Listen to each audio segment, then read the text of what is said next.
And AyinBase 2, just above the middle of the page. The line begins with the hachush, haguf. Hachush, haguf, there's something incongruous with these two words, chush, haguf. But the message is clear, that the neshama is so mislabish, so intertwined with the guf, that its own qualities, its own senses are affected and are limited to that which the guf can relate to, the chush of the guf. And this is how the neshama understands it. Whether it's Hasoga Lekisa, he said before, he said over here, and Nahava V'Yira, it's also according to the level of the chush haguf.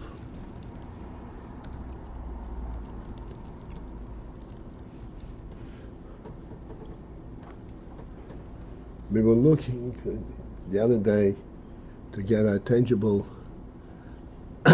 demonstration of this principle, of the guf, how it affects the chush of the neshama.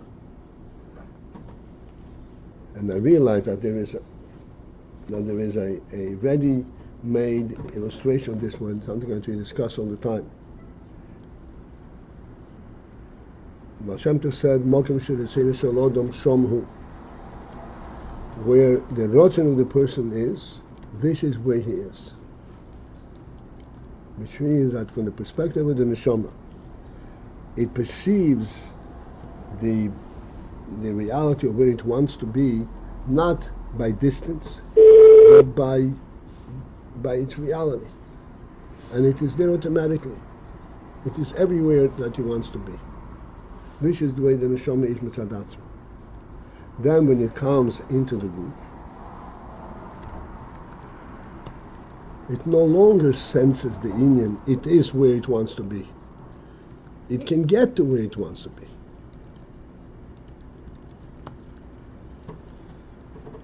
Everything is according to chush haguf.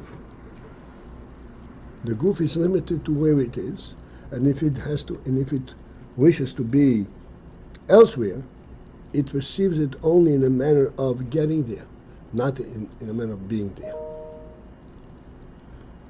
That's a complete change from and the neshama also is mislabish in the guf, and this is how it perceives things.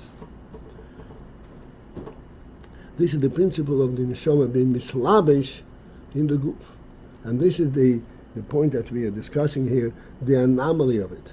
This is totally contrary to the chush of the neshama. The neshama does not relate to distances, physical distances, at all. And yet, with mislabish in the guf, its own perception of what of the inyanim that it wants are perceived according to the chushim of the guf. Dechein hu gam b'tzadikim hagdeilim. This is true even by the great tzadikim. U'neshamas hagvoyos, and the supreme neshamas, the high neshamas. Neshamas, it's called neshamas the atzilus, neshamas the bria, and normally we have neshamas of the atzilus and neshamas the asiya. So the neshama itself is on the lower level, but even neshamas hagvoyos have the similar effect. Shemufshotim me'hageshem.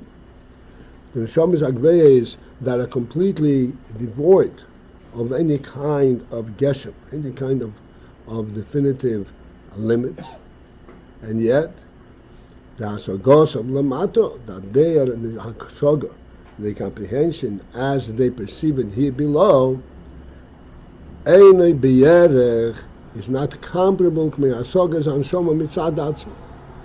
The way the neshama is masig on its own.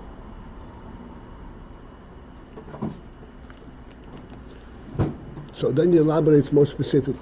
K'mo, he has, for example, neshama is began Eden. The neshama is the way they are in Gan Eden. Shezeh be'efen acher legamri.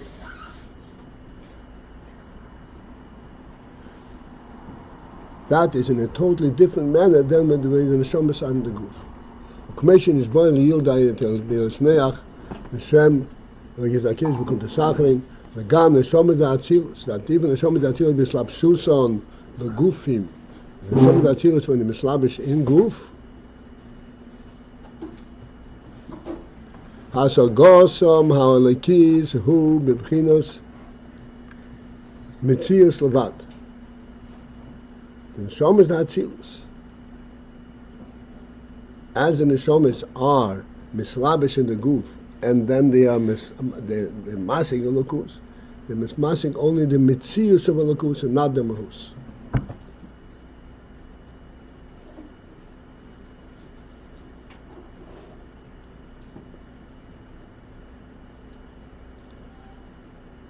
We discussed this principle before.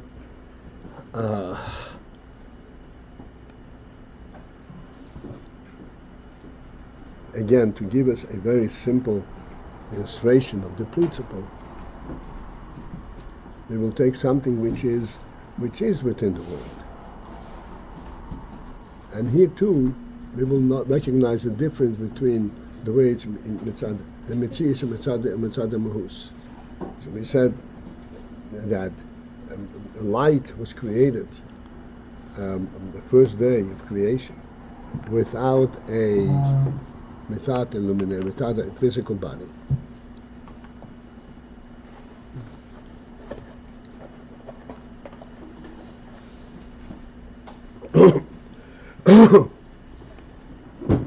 And then there is this light, the way it actually remained and can relate to the world. The light as it is in essence, that light is not defined by the fact that it makes you see the objects around it. It is a complete changeover from darkness into light, as we discussed today. The light, as it's perceived in normal worldly experience, the principle of light is that the light illuminates the object around it. In other words, how it affects the cosmos. There is no light per se. There's the effect of light. These are the mitzius and not the mahus.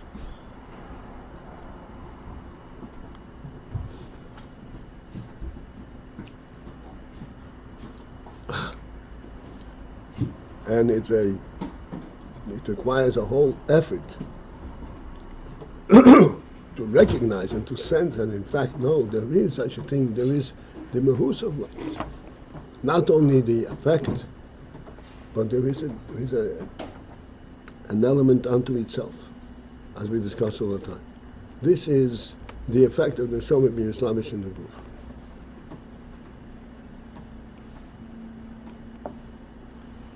Ukmoi came, and likewise, he said, the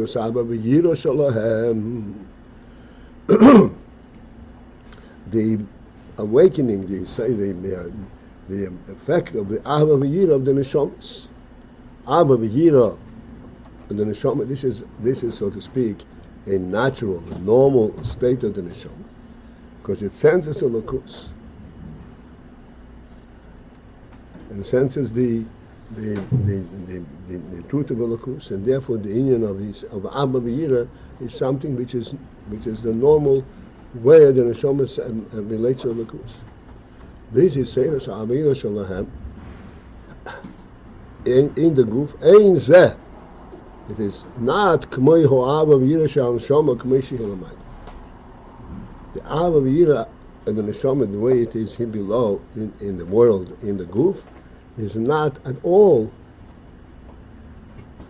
as the Ava V'yira of the Neshama as it is above.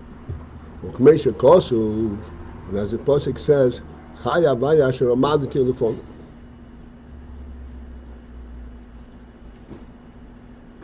Chaya Vaya Asher Amadati, this is the Novi promising Chaya Vaya, and he says, and he promises Havaya in the name of Hashem Asher Amadati Lefonu, before whom I stood. And what is it referring to? In whom I stood? And whom I stood before the Neshama came down to the guf, the way he was in Gan Eden.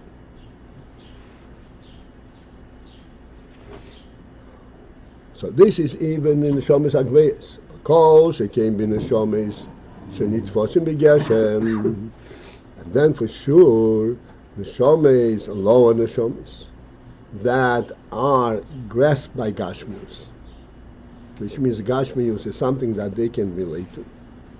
Shekol hasogosom v'yavayira sholahem shekhu kefi chushi haguf. I want to ask, you read that Neshamas nitfosim shebeguf, those that they could relate to Gashmius, right? Does he say? How do you say it? Does he yes, say? they recognize guf, yeah.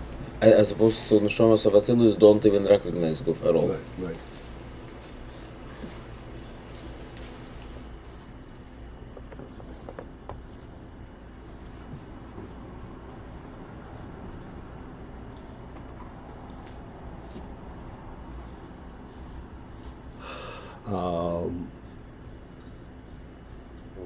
Shekol hasogosim v'avayira sholahem, that there hasoge and avayira hu kefi chushi haguf is certainly kefi chushi haguf according to the chushim, the senses of the guf.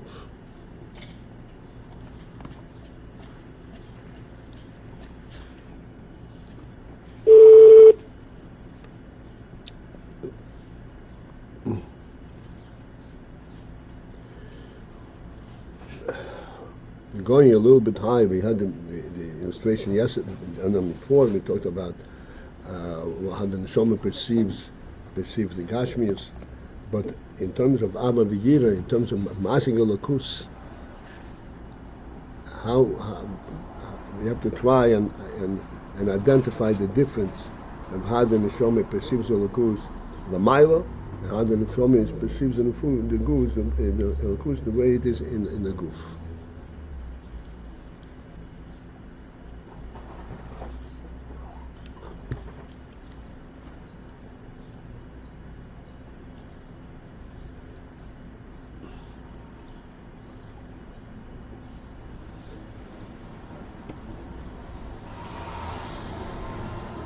So, we'll start from this which the Rambam says.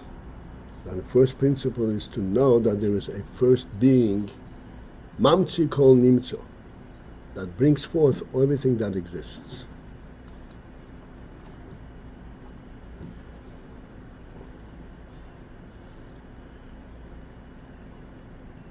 Now, the principle of Mamtzi Kol Nimtzo, he brings forth everything that exists, is based on a perception that its presence is recognized by the fact that it's Mamtzi Kol Nimtzo, that it has an effect, it brings things forth. The truth of Elokus is way beyond that.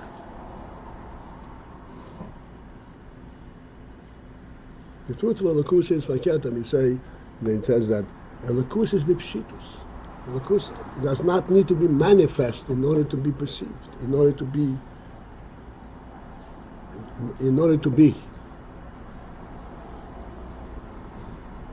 The Neshama, the way it is, Lamaila, even the lower Neshama, recognizes Elokus as a primary and first being. And once it's mislabish in the guf, then that changes completely. Even though it recognizes that everything exists because of the presence of Elokus. But there, the Elokus, it perceives the Elokus on the chitzonius, on the mitzias level. It's effect, not the essential union of Elokus itself. This is a complete changeover from the neshama, the way it is above by itself. And the whole point over here, as we're going to conclude in a moment, is to point out that the neshama comes by his lapsus in the guf, becomes affected in the guf, to the extent that its own perception of a lukus is at the level the way the guf can accommodate, can join in. After chush haguf, and mitzad the guf,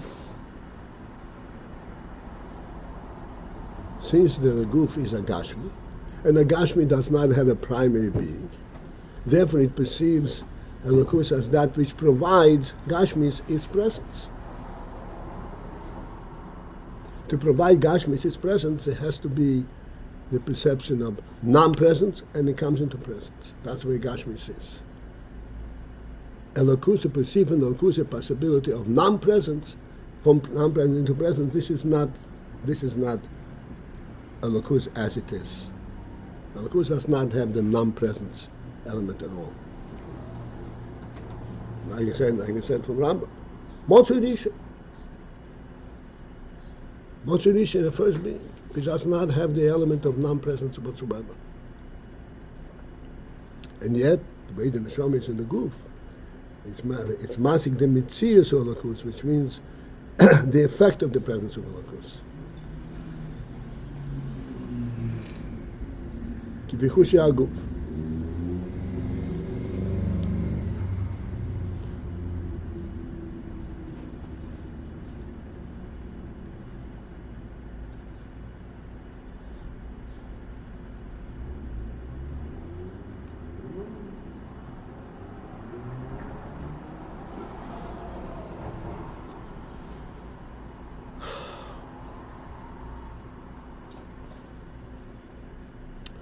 Bigday sheyiye his chabrus kazois, in order to effect such a his chabrus, such a connection, an interrelationship between the neshama and the guf, which are really in totally different realms. With the neshama on its own cannot relate to that which a guf relates, and the guf cannot relate to that which the neshama relates. And then they mischaber together, and all of a sudden they function as a unit. In order to effect this type of connection, zehu alidei koyach elyon, this is by the effect of a koyach elyon, of a superior koyach. Shemachriach as ha-nefesh, that forces the nefesh lots is migidroi v'tivoy, to step out of its principles, of its boundaries, so to speak, of its principles, v'tivoy and its nature. Liya is bechinas gilui oir, so that the neshama would also identify its presence in a gilui oir, in a functional and a perceptible oir. The law of b'chinas chayim b'sorim v'tivi, and then this gilui oir ultimately further descends, further materializes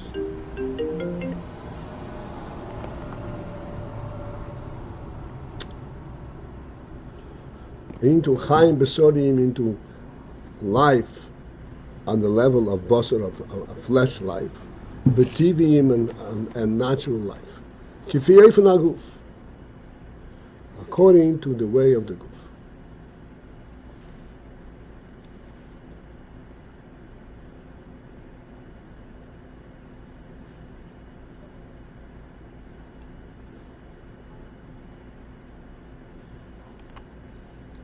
The neshama is mislabish in the guf, and I'm going to elaborate slightly on this. there's going to be a limit how far we're going to go with this. But I just want to translate the words as much as we can. The neshama is mislabish in the guf, and the guf comes to life. This is, in fact, what happens. The neshama touches the guf, and the guf comes to life. But it is not exclusively that way. The guf, in order to live, the guf has to be a receptacle for the neshama. And the life of the guf, as we perceive it, the life of the guf is actually disseminated by the blood, not by the neshama.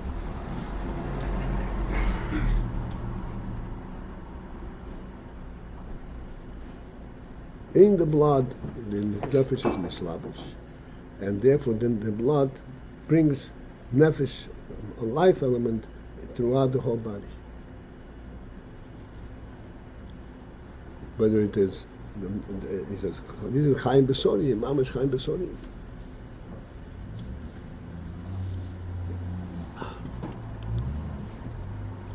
And should there be any kind of disruption of the physical functioning of the guf, then the neshama no longer enlivens the guf.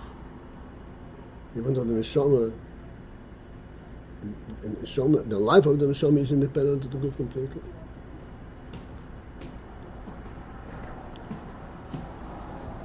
Yet it is completely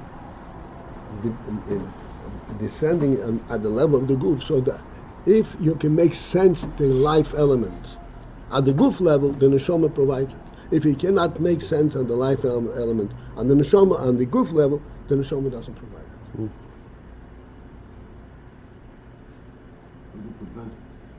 Provide. Oh, provide.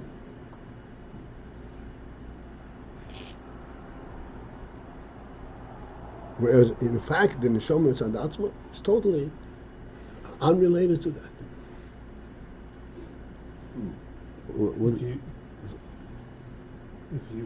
How was it said there? If you can make sense of the life element on the guf level, then the neshama provides it. Mm-hmm. So what's to be added if it makes sense on the guf level? What is the neshama providing if it all makes sense on a No. If you level? pump blood through a guf, will the guf be living? Well, biologically it'll be oxygenated blood, it'll be living flesh. But No, it won't be living. It'll be living only if there is a neshama in it. uh-huh. So where's the making sense element then? That, like you said, there is oxygenated blood that circles through the. There is a way to correlate. So this is how life comes to the guf. So it's explicable. We can explain it on a physical level, yet we acknowledge there has to be this soul element to Absolutely, it's a soul. But the neshama, the soul is active in the guf at the guf level.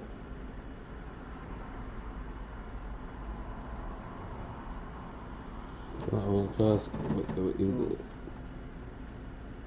if there is a nace, sometimes person has shalom is like sick, and then it becomes better, and it's unexplainable on the guf level. Is that because the shoma was allowed to provide highest to the guf beyond this framework, so to say, or it comes from Bechlal from different? No.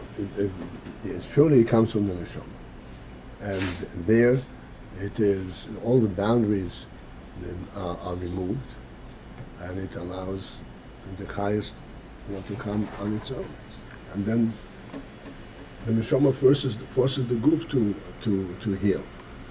Normally, right. So the guf has to be receptive. So that would be what the nes would be example when it does not go through this what you just explained. Right.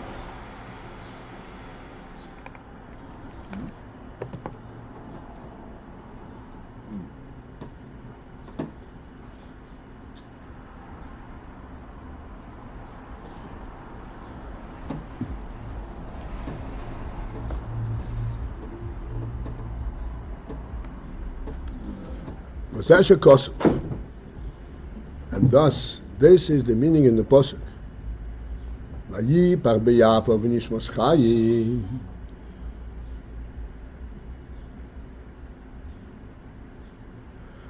Vayipach b'Yaakov v'nishmas chayim. He blew into his nostrils a neshama of life, a breath of life. This is how the creation of Adam is described in the Torah.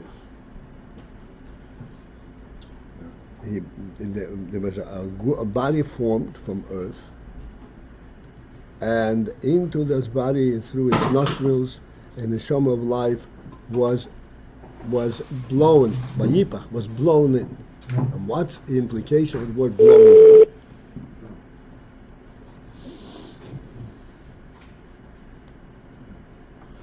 What implication was the meaning of the word blowing in? Man de nofach miteiche nofach.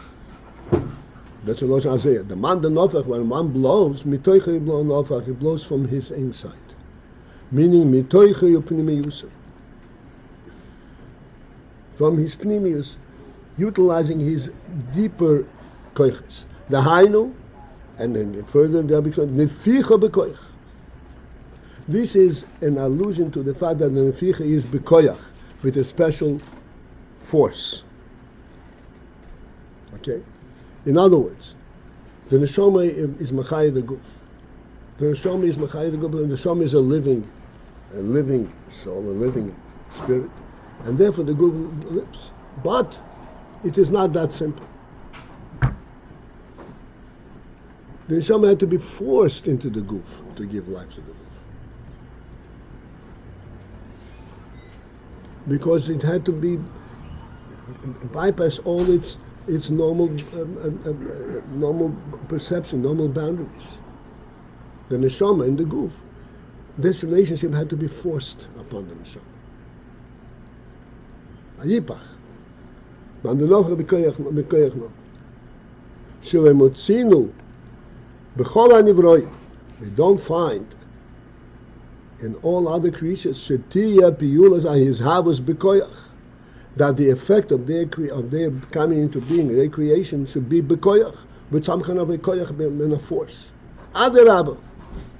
On the contrary, Omer Razal, the Chazal say, loy be'omo v'yigiyah,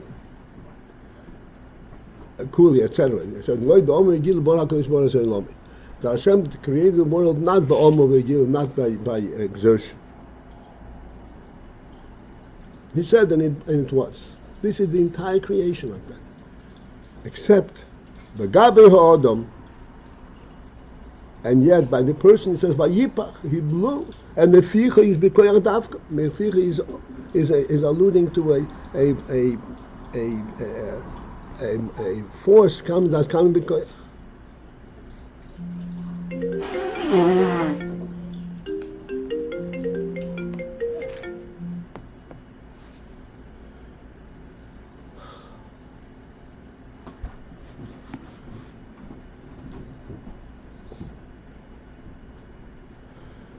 Okay, this is the way the neshama was brought into the guf, b'koyach, and thereby the neshama was able to give life to the guf at the guf level.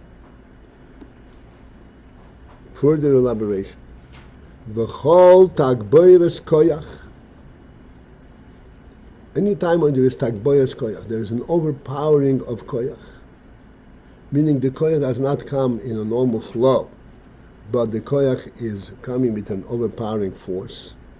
Harei zeh his galus hapnimis v'ho'eme ganelo b'yesir.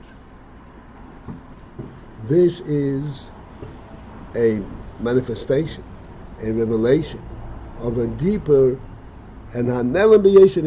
It's coming from a place that is very hidden internally in the source of the koyach.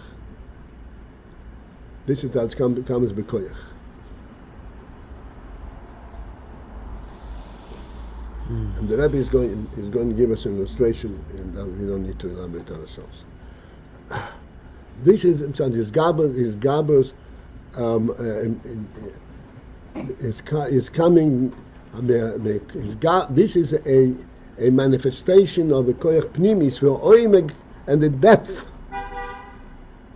Hanela b'yesed, that is very much concealed, which means it's not a natural or normal process, but it is coming forth from something that is internally concealed, and it has to break through from this concealment. And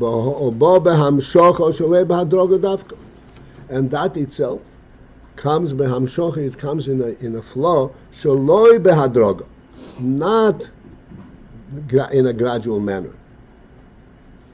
Dafka means exclusively. This is where this koyach comes through. When it comes with koyach, means it ignores the graduality, and it comes straight out.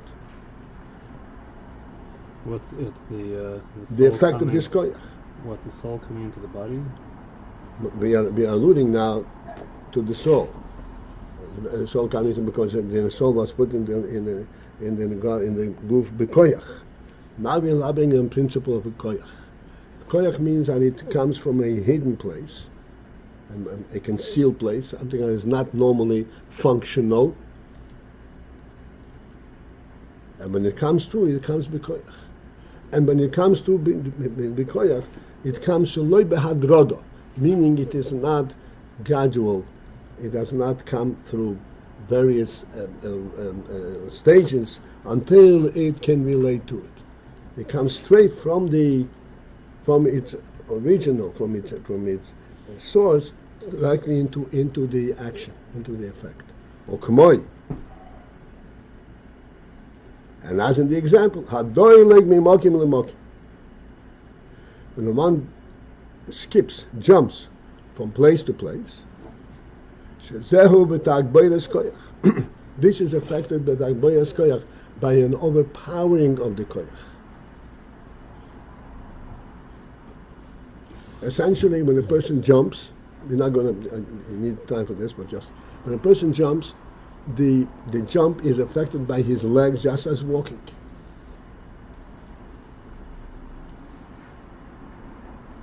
And yet, it has a completely different effect.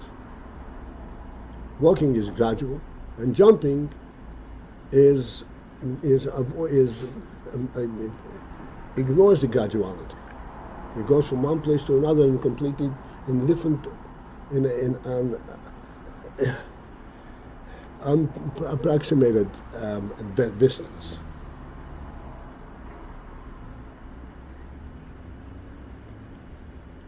Because this koyach is actually coming forth. This is coming forth with a force. What was this force before? It was inherent in the person, but it was in a very concealed, in an essential level. It's not an essential level. Again, I shouldn't interrupt it. When the person walks, he lets his legs carry him, one step at a time. When a person jumps, the effect of the jump is that the inherent koyach in the person is picking him up. He uses the legs to pick him up, but he's picking himself up completely out of the place where he is. And we'll discuss it a little more tomorrow. Okay, this is tonight, Mr. Shem. Hopefully we'll get together. Okay. Have a good day.